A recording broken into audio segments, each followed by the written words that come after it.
Oxford. And this week there's the Young Tibetologist International Conference. So there are many young students of Tibetan culture from all over the world here, from USA, from Australia, from England, of course, from India, from Nepal, from China, from Tibet. So it's really a very nice occasion to all be together.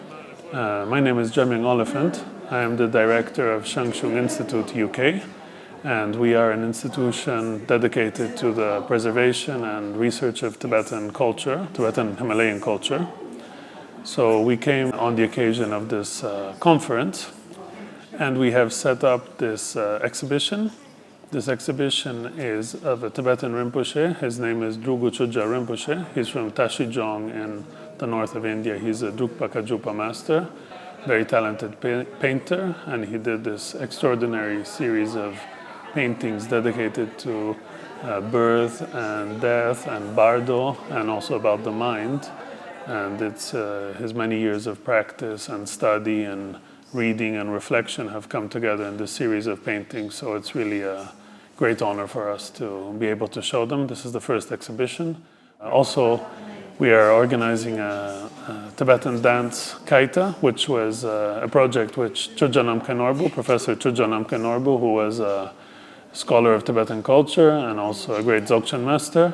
He's really been pushing in the last years of his life for this Khaita Tibetan dance, but there will also be a show tonight, and we are waiting for all the participants of the conference to come.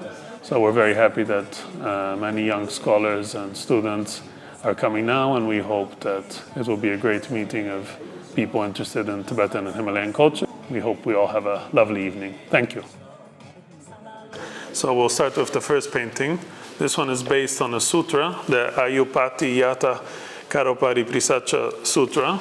And basically in the sutra, I will give you a very brief and simple rendition, but Lord Buddha had gone with his disciples in a city, and his father, the king, together they witness a very big cemetery. There's a funeral going on. And the father asks the Buddha, he says to his son, what is the benefit of doing all these offerings? As you can see in the painting, there are so many people around the dead body, and they're giving many offerings. And then the Buddha says to the father, okay, I will explain to you all the various benefits for the deceased people, such as doing meritorious actions, etc. This is the first one of the paintings, which starts the series. And then we move on to the second painting. And this painting is quite interesting and very beautiful expressions, facial expressions you can see of the people. They're all looking in amazement and awe to the Buddha, because what happened here is two detractors of the Buddha, they said to him, how can you talk about death? How can you claim to know about death? If you're really omniscient, then let's give you a test. And so what they did is they bring two big sacks of ash, which is taken from different households, and inside the chimneys they take some ash and they put it into a piece of paper, and then they write the name of the household, and then they say, okay, whose is this? And the Buddha can answer correctly, identifying each of these parcels of paper with the ash inside. So everybody is amazed that the Buddha is omniscient. Same thing, this other detractor, he brings all these rice stalks from different fields, and he wraps a piece of paper with the name. And again, it's a whole elephant load full of rice stalks, and each time he's asking the Buddha, which field is this coming from? The Buddha answers correctly. So everybody is amazed and in awe, and you can see all their faces with great amazement and faith. And suddenly the two detractors who were criticizing the Buddha, now they respect him as somebody who is omniscient and who really has some knowledge and wisdom. Then this is the third painting of the series, which is teaching a reminder of 11 important attitudes to have at the moment of death. And they're all symbolized with different, in the paintings there's, for example, purification, a man washing himself, and a sunset, which means impermanence. And the final one is nirvana. I don't want to tell you too much in detail because I don't remember everything precisely, but as I said, we're working on a translation, so you will see everything correctly. This one here instead is a teaching of the Buddha, And you can see in the painting that there is one monastic man on his side, and then there is one yogi dressed in white with long hair. So this is the teaching to the monastics and the teachings to the yogic order. As probably many of you know, in Buddhism there's two approaches, the more monastic one and the more tantric one. So this painting is explaining this. Then we have this painting here, which is all about dependent origination, and it's describing consciousness, how it passes on from one life to another. And there are all these examples, like a candle being lit from one candle to another, and it's continuing. Or like a mirror, you see this woman looking at herself in the mirror. Or a seal, which leaves a stamp and ink. Or a lens, which through the heat of the sun and the light starts a fire. Or a seed, which given the right circumstances of heat and light and warmth and good soil will sprout. Or also the cave where when you shout there's an echo. So they're insubstantial things, but which in a way they don't have an entity, but yet they manifest. Then we have this other painting here, very beautiful. And here we have a teaching where there is the Buddha who sees his relative, who was called Nanda, and he has this very beautiful wife. He had a very happy household wife, and as you can see, he's with his beautiful wife and lots of alcohol, very attached to his wife. He would never let her go at any time.